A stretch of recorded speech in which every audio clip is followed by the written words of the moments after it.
Hi welcome to Sri Mallika's kitchen. ఈ ఛానల్ని ఆదరించిన ప్రతి ఒక్కరికి మా హృదయపూర్వక నమస్కారములు. ఇవాళ మంచి రెసిపీతోని మీ ముందుకు వచ్చాను. చాలా అంటే చాలా బాగుంది. ఈ విధంగా చేస్తే చిన్న పిల్లలైనా సరే వీటిని అట్టే నమలేయచ్చు, అంత బాగుంటుంది అన్నట్టు.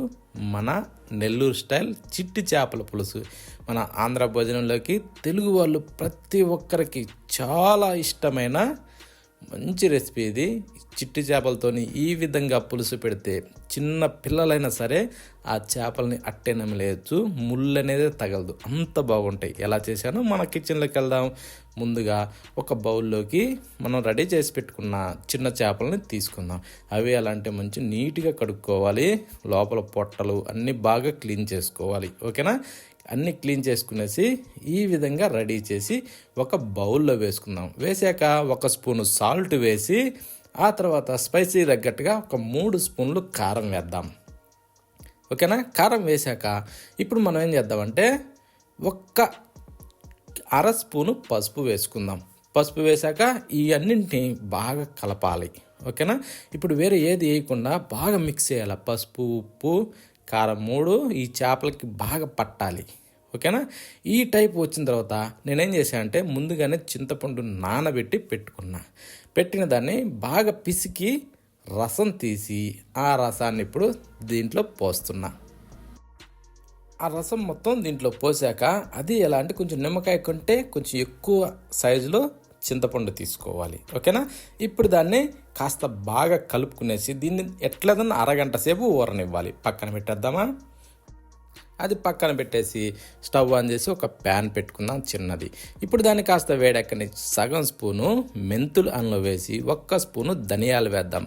అవి వేసాక ఇప్పుడు మనం ఏం చేద్దాం అంటే మంట మీడియం ఫ్లేమ్లోనే ఉంచుకునేసి ఈ ధనియాలు మెంతులు ఏం చేయాలంటే బాగా ఎర్రగా దోరగా వేగనివ్వాలి. అంటే మాడకుండా చూడండి. ఇవి ఎంత దోరగా వేగితే అంత రుచిగా ఉంటాయి. ఈ టైపు వచ్చాక స్టవ్ ఆఫ్ చేద్దాం. స్టవ్ ఆఫ్ చేసేసి వీటిని కాస్త చల్లారనివ్వాలి. ఇప్పుడు రోల్ సిద్ధం చేసుకునేసి ఈ మెంతులు ధనియాలు రోట్లో వేసేసి బాగా మెత్తగా మనం పొడి కొట్టుకోవాలి. ఇలా రుబ్బితే తొందరగా పొడి అయిపోతాయి, కష్టపడకుండా సింపుల్గా అవుతాయి అన్నట్టు. ఈ విధమైన పొడిని ఆ పులుసులో వేసామంటే ఆ టేస్ట్ చాలా అంటే చాలా బాగుంటుంది. ప్రతి ఒక్కరూ ఈ విధంగా వీలైనంతగా ట్రై చేయండి. ఇప్పుడు దీన్ని మనం తీసి ఒక బౌల్లోకి వేసుకుందాం. చూడండి ఎంత మెత్తగా అయిపోయిందో అలా అవుతుంది అన్నట్టు. ఇప్పుడు దీన్ని పక్కన పెట్టేసి మళ్ళీ స్టవ్ ఆన్ చేసి ఒక బౌల్ పెట్టుకుందాం. బౌల్ పెట్టాక దాన్ని కొద్దిగా వేడెక్కనిచ్చి 3 గంటలు నూనె పోద్దాం.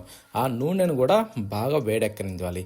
వేడెక్కిన తర్వాత 1 స్పూను ఆవాలు, ఆ తర్వాత ఒక 3 పచ్చిమిరపకాయలు, 2 లేదా 3 పచ్చిమిరపకాయలని ఇలా కట్ చేసి అందులో వేసేసుకునేసి కొద్దిగా కరివేపాకు వేద్దాం. ఒక 4 రెమ్మలు. దాన్ని చిటపట్లానిచ్చి ఒక 2 పెద్ద సైజు ఎర్రగడ్డలను తీసుకునేసి కట్ చేసి అందులో వేసి ఇప్పుడు మనం ఏం చేద్దామంటే మంచి ఎర్రగా అయ్యేదాకా వీటిని కాస్త వేగనివ్వాలి. అంటే బాగా మెత్తబడాలి. చూడండి ఈ టైప్ రావాలి ఖచ్చితం. ఈ టైప్ వచ్చిన తర్వాత ఇప్పుడు మనం ఏం చేద్దామంటే ఒక 2 టమోటాలని మంచి పండ్లు తీసుకునేసి ఈ విధంగా ముక్కలుగా కట్ చేసి అందులో వేసేసుకుందాం. వేసిన తర్వాత వీటిని కూడా బాగా వేగనివ్వాలి. ఒక 2-3 నిమిషాల పాటు వీటిని బాగా వేగనివ్వాలి. వేగిన తరువాత ఇప్పుడు మనం ఏం చేద్దామంటే దాంట్లో ఇందాక మనం ఊరబెట్టుకున్నామే చేపలు చింతపండులో ఆ రసాన్ని ఇందులో వేసేసుకుందాం. అంటే చేపలు ఆ పులుసు మొత్తాన్ని కూడా అందులో వేసేసుకుందాం.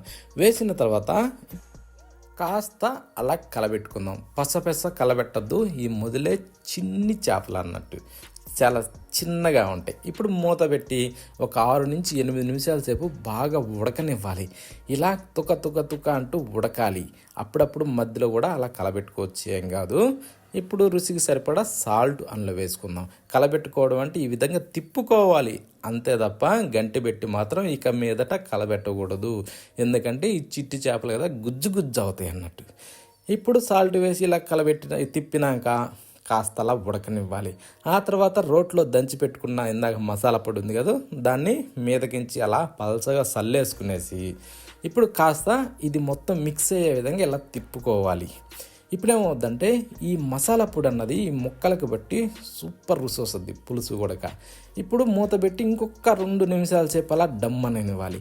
ఈ మసాలా పొడి వేసిన వెంటనే ఇలా మూత పెడితే ఏమవుద్దంటే ఈ మసాలా పొడి కూరలో ఇనికి కూరకి అద్భుతమైన రుచి వస్తుంది అన్నట్టు. అందుకోసం ఇప్పుడు మీదకించి కాస్త కొత్తిమీరని అలా చల్లుకునేసి ఇప్పుడు కూడా కలబెట్టకుండా కొత్తిమీరను మాత్రమే మీదకించి అలా అదుముకునేసి ఒక్కసారి చూడండి ఎలా ఉందన్నది. స్మెల్ కానీ ఏమొస్తుంది తెలుసా. ఈ సైజు చేపలు ఏంటంటే చాలా చిన్నగా ఉంటాయి. ఇవి చిన్న పిల్లలకైనా సరే పెట్టచ్చు, ఇబ్బంది లేదు. మాకు కూడా ఒక 5 సంవత్సరాల పాప ఉంది. ఆ పాప కూడా ఈ చేప ముక్కల్ని పస నమిలేసింది. ఇబ్బందే ఉండదు, ఎవరైనా తినచ్చు. కానీ రుచి మాత్రం ఎంత బాగుందంటే అంత బాగుంది. నెల్లూరు స్టైల్ చిట్టి చేపల పులుస మజాకా అన్నంత చాలా బాగుంది. ప్రతి ఒక్కరు ట్రై చేయండి. మన తెలుగు వారికి ఇష్టమైన చేపల పులుసు ఈ విధంగా చేస్తే ఎవరైనా సరే తినను అన్న మాట ఉండదు, అంత బాగుంది. ప్రతి ఒక్కరు ట్రై చేయండి. దేంట్లోకైనా సరే సూపర్గా ఉంది. మళ్ళీ కలుద్దామా.